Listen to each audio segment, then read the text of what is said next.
Bismillahirrahmanirrahim. Assalamu alaikum. I am Mafia Star. My roll number 862985. Today my topic of discussion is single operator connector. First one, हम जब कोई method को select या develop करते हैं तो इसमें डिफरेंट फैक्टर होते हैं जो उस मेथड को अफेक्ट करते हैं.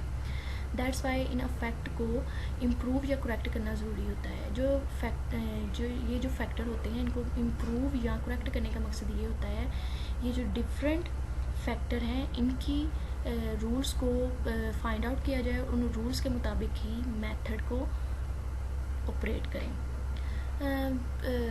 अब ये टॉपिक है verify the method. Verify means यानी हम किसी मेथड को कैसे वेरीफाई करें. The purpose of verifying the method is that.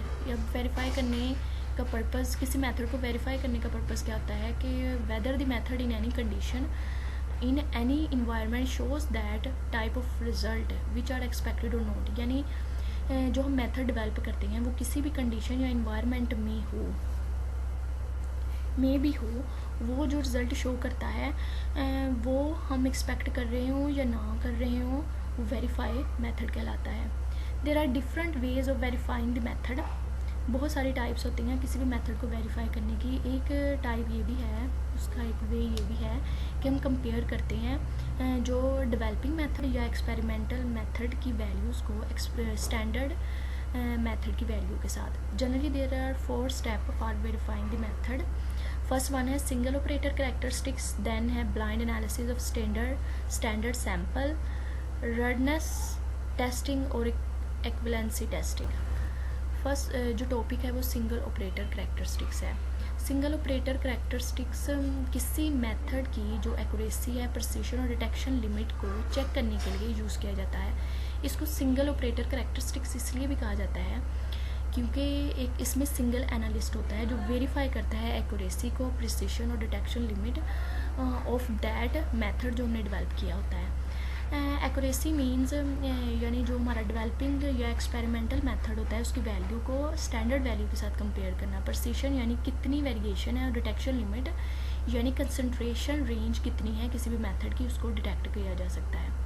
In single operator characteristics में an analyst used different sample.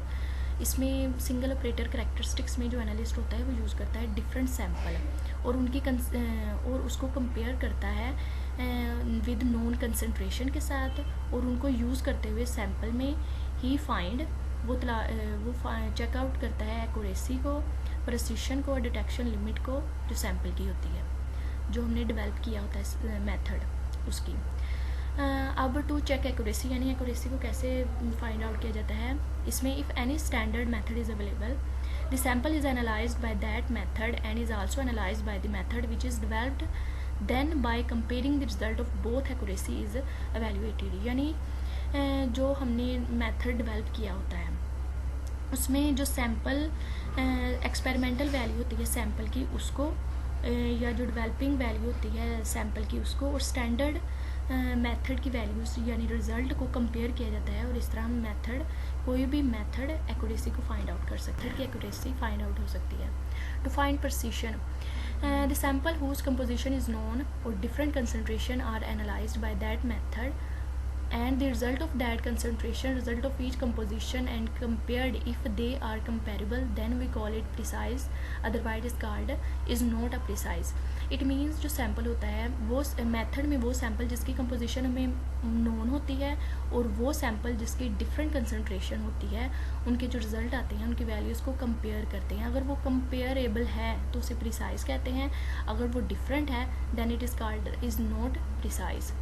To find detection limit यानी किसी सैम्पल की कितनी कंसंट्रेशन रेंज है, कोई भी मेथड इसको डिटेक्ट कर सकता है. मिनिमम कंसंट्रेशन और how much concentration range can be detected by this method.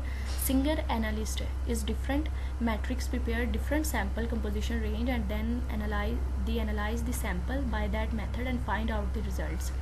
यानी जो एनालिस्ट होता है वो डिफरेंट मैट्रिक्स को प्रिपेयर करता है और जिसमें different sample composition range different होती है, और बाद में वो जो डेवलपिंग मेथड होता है उसके ज़रिए उसके रिज़ल्ट को फाइंड आउट कर लेता है.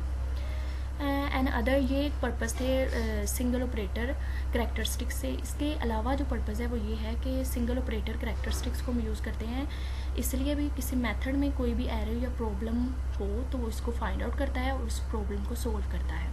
Another purpose of single operator characteristics is that to find out in a replicate way or different time that sample which is analyzed we can find out, and if there is any error or any problem can be determined, we can rectify problem, so that we call it standard method and there will be no such problem. So ये characteristic थी single operator की. This is end of my lecture. Thank you for your listening.